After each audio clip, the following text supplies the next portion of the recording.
मशहूर गीतकार कौसर मुनीर के बारे में आपने बहुत कुछ सुना, लेकिन इनके गाने का एक एक शब्द अपने आप में एक कहानी है और वो सब जानने की कोशिश करेंगे कि आखिर इंग्लिश लिटरेचर में पढ़ाई करने के बाद कोई हिंदी फिल्म इंडस्ट्री के लिए इतने खूबसूरत गाने कैसे लिखता है और हम सब के अंदर भी शायद प्रेरणा उससे जग जाए कि कुछ हम लोग भी लिखने लगे। लेकिन लव यू जिंदगी, जो दिल से लगे उसे कह दो हाय हाय। तो आपकी जिंदगी का फलसफा क्या है? आप किन चीजों को हाय हाय कहती हैं और किन चीजों को बाय बाय कर देती हैं?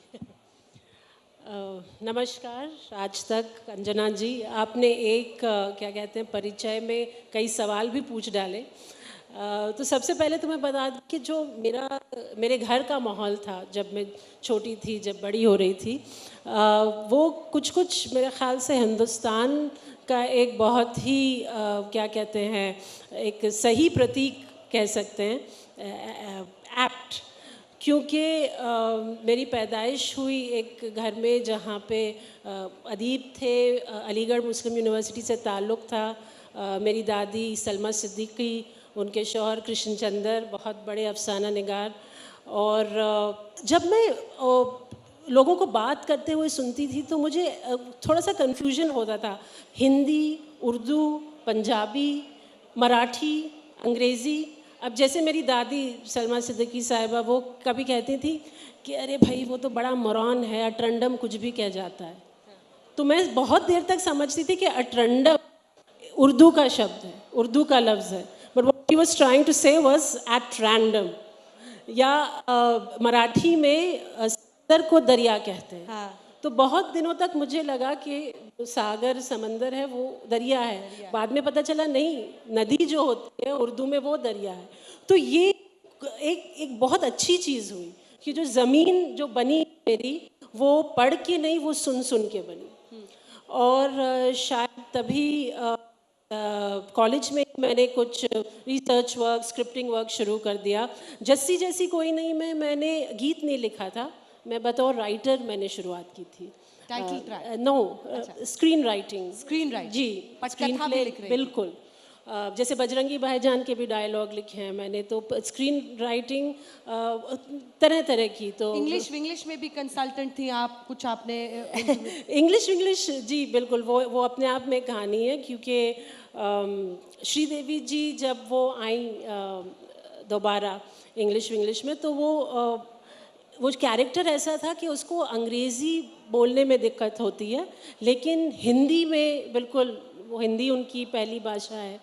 तो मुझे रखा गया उनकी जो हिंदी और हिंदुस्तानी है उसे साफ़ करने के लिए, और होते होते फिर मैंने पूरी फिल्म का ही क्या कहते हैं लैंग्वेज सुपरविजन किया। इससे पहले कि हम आगे बढ़ें, हाँ डूबे कुछ और डूबे, कुछ आपका लिखा हुआ ज़रा आपसे सुन ले, कुछ भी। डूबे तो आप गहराइयाँ की बात कर रही हैं जी। आप मुझे बता रही थी कि आपको वो गाना अच्छा लगता है बहुत ज़्यादा। और मैं उसको लूप में सुनती हूँ जब मैं सुनती हूँ तो। जैसे उसका एक बड़ा इंटरेस्टिंग, मैं आपको एक किस्सा सुनाऊँ कि उसमें एक लफ्ज़ आता है बेसफ़र। बेसफ़र एक ग्रूव है उसका। तो कई लोगों ने मुझसे पूछा ये बेसफ़र क्या होता है? बेसफ़र तो कोई लफ्ज़ नहीं होता। तो मैंने कहा इशक़ज़ादे कौन सा लफ्ज़ होता है? तो वो भी एक बनाया हो, तो वो लिबर्टी है जो हम पोइट्री में लिरिक्स से ले सकते हैं। आप सुनाने का कुछ कह रही हैं तो मैं कुछ एक क्या कहते हैं एक नज़्म नुमा चीज़ आपको सुना देती हूँ। बातों में मेरी कोई नई बात नहीं है, बातों में मेरी कोई नई बात नहीं है, जो बात से बनती थी अब वो बात नहीं है। ना नीम में मस्ती है ना वो नून में निमकी, अब काफ में भी मेरे खुराफात नहीं है। गालिब की थी ये गैब की, ये किसकी थी गज़ल? गालिब की थी या गैब की, ये किसकी थी गज़ल? करता था जो शनाख्त अब वो साथ नहीं है। रूमी और नजूमी नहीं आते हैं ख्वाब में, सर पर मेरे अब सरवरों का हाथ नहीं है। स्याही की ज़रा सी जो शीशी में भरी थी, अब सारे कायनात में वो रात नहीं है। औरों के इशारों पे नाचती है ये कलम, औरों के इशारों पे नाचती है ये कलम, अब रूह रक्स की मेरी औकात नहीं है। क्या बात। अदब की ना हुई, अदब की ना हुई तो मैं हो जाऊं बेहुदी, अब ऐसे भी बुरे मेरे हालात नहीं हैं। और इसका आखिरी शेर है कि रहने दो बिछी सुबह तलक हरफों की बिसात, चेस बोर्ड, रहने दो बिछी सुबह तलक हरफों की बिसात, शह गिरा है रानी अभी मात नहीं है। क्या बात। मुझे बताइए जरा, ये जो दिल से लगे उसे कह दो हाय हाय, जो दिल ना लगे उसे कह दो बाय बाय, ये आपने कैसे लिखा?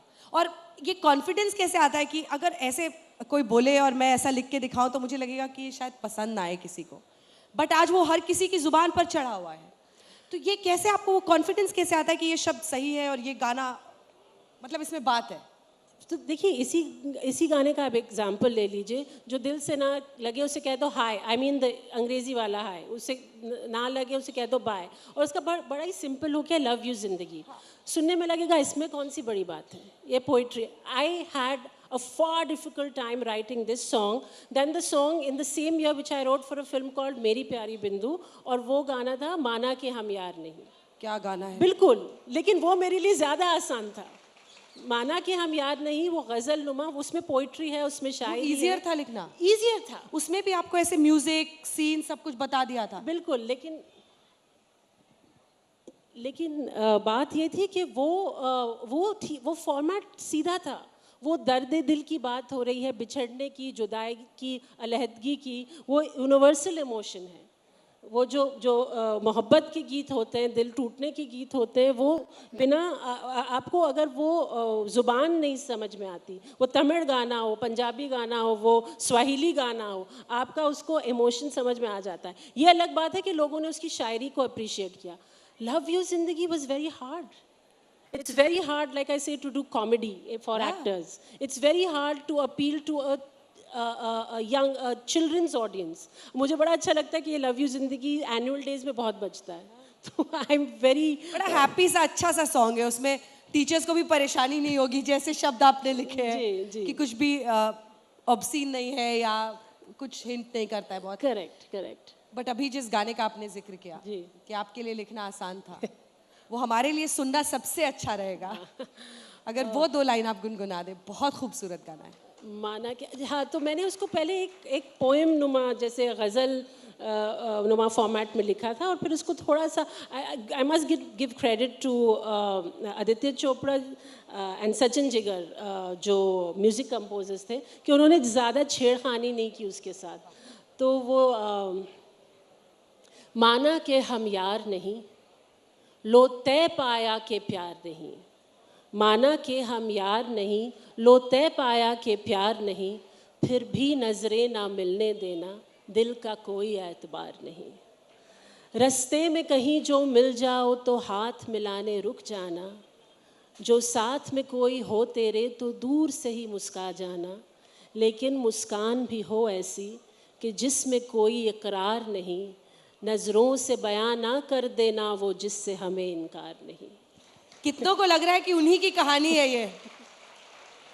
लग रहा है ना? फूल जो बंद है पन्नों में तुम उसको धूल बना देना, फूल जो बंद है पन्नों में तुम उसको धूल बना देना, बात चले जो मेरी कहीं तुम उसको भूल बता देना, मगर वो भूल भी हो ऐसी कि जिससे अभी बेजार नहीं, तू सोए तो मेरी ही तरह किसी करवट आए करार नहीं। क्या बात है। अगर हम पूरे सिनेरियो को भी देखें फिल्म इंडस्ट्री में, तो एक दशक बीच में हमने देखा जिसमें बहुत ही चालू वर्ड्स लिखे जाते थे। मतलब शब्द इस्तेमाल करना सही है या नहीं है मुझे नहीं पता, लेकिन चालू वर्ड्स। लेकिन अब आप बता रही हैं कि चुनौतियां हैं, आपको म्यूजिक दे दी जाती है, आपको सीन बता दिया जाता है, सबके कंपल्शंस रहते हैं, लेकिन फिर भी क्या मैं सही हूँ ये कहने में कि मुझे लगता है कि कई सोलफुल सिंगिंग और लिरिक्स अभी लिखे जा रहे हैं इस दौर में? Soulful. Thank you for saying that. मैं बिल्कुल आपकी बात से सहमत हूँ। देखिए क्या होता है, वो नॉस्टैल्जिया में जीना, वो गोल्डन पीरियड, वो दिन कहाँ गए गए। वो दिन वो था कि वो जो जिसे गोल्डन पीरियड म्यूज़िक का कहा जाता है, जो वाकई में था। लेकिन उस वक्त सिर्फ रेडियो था, एक ही फॉर्मेट था, फिल्म सिर्फ बड़े पर्दे पर आती थी। अच्छी फिल्म 50-50 हफ्ते चलती थी, आपको हर गाना याद था। अब हमें पता भी नहीं कि कितने गाने, कितना कंटेंट ये है सबके हाथ में। बिल्कुल आता है और चले जाता है। डिजिटल चैलेंज भी बहुत बड़ा है। एब्सोल्युटली, क्योंकि मुझे लगता है जो मेरे अपने सबसे पसंदीदा गीत हैं वो कभी किसी ने सुने ही नहीं होंगे, क्योंकि उनको फॉर फ्रंट पे नहीं लाया गया, उनकी मार्केटिंग नहीं हुई, वो कमर्शियल सेलेबल गाने नहीं थे। फैंटम एक फिल्म थी कबीर खान की, उसमें मुझे लगता है कि वो मेरा सबसे अच्छा गाना है। प्लीज प्लीज सुनाइए। गाना वो नचदा नाम है गाने का। लेकिन उस फिल्म में सबको मालूम है एक और गाना जो अमिताभ भट्टाचार्य ने लिखा, ही इज़ एब्सोल्युटली वंडरफुल। उस गाने का नाम था अफ़गान जलेबी। अब मैं समझ सकती हूँ कि म्यूज़िक कंपनी अफ़गान जलेबी क्यों प्रमोट किया। ये हम अपना होम वीडियो नहीं बना रहे, कमर्शियल इंडस्ट्री है, पैसे कमाने, झोली लेके सब खड़े रहते हैं अपने थिएटर के बाहर।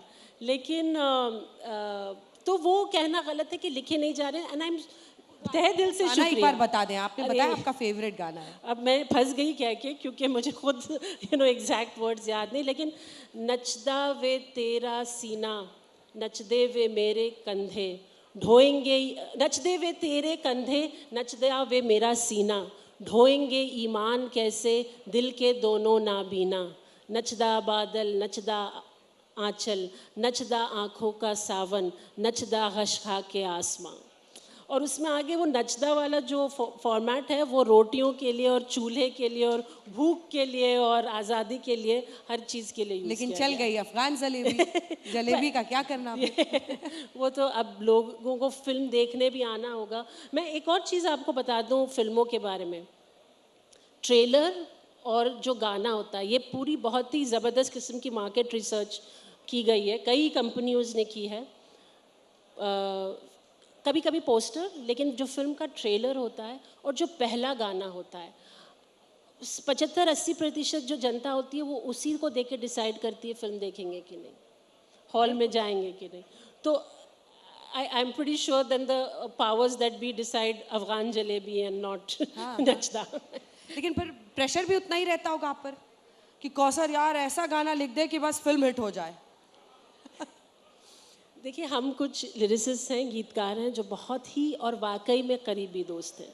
हम एक दूसरे, मतलब हमारा व्हाट्सएप ग्रुप है, उसका नाम है नगमा निगार, और हम एक दूसरे की मदद भी क्या, यार ये वर्ड दे दे, या उस लेवल क्या पे। बात है। तो उसमें अमिताभ भट्टाचार्य, कंपटीशन के इस दौर में आप लिरिसिस्ट एक साथ एक व्हाट्सएप ग्रुप पे एक दूसरे की मदद करते हैं। यारी है, वाकई में यारी है। अब हम मिलते हैं महीने में 2-3 बार मिलते हैं, एक दूसरे के घर जाते हैं, गीतों के अलावा हर बात करते हैं।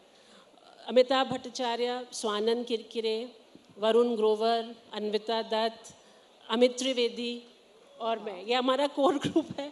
हम तो ये है कि हम ये अक्सर ये बात करते हैं कि यार ऐसा लगता है कि जैसे अगर मुखड़ा गलत हो गया या हुक लाइन गलत हो गई तो इसी वजह से फिल्म फ्लॉप हुई है। भाई तुम अपनी फिल्म ठीक ठाक बना लो। मुझे क्या लगता है ना, जब फिल्म सही नहीं बनती ना, तब प्रेशर गीत पे आता है। हाँ। जैसे अब मैं बहुत सारा मैं फिल्म तो ऐसी बन गई, एक गीत तो ऐसा डालना ही पड़ेगा यार जो सबकी जुबान पे चढ़ जाए, लोग आ जाएंगे पिक्चर देखने। जैसे पटकथा संवाद भी मैं करती हूँ, तो मुझे लगता है कि एक सडनली क्या क्या होता है ना, रिलीज से एक हफ्ता पहले कभी कभी डायरेक्टर का फ़ोन आता है, वॉइस ओवर डालना है।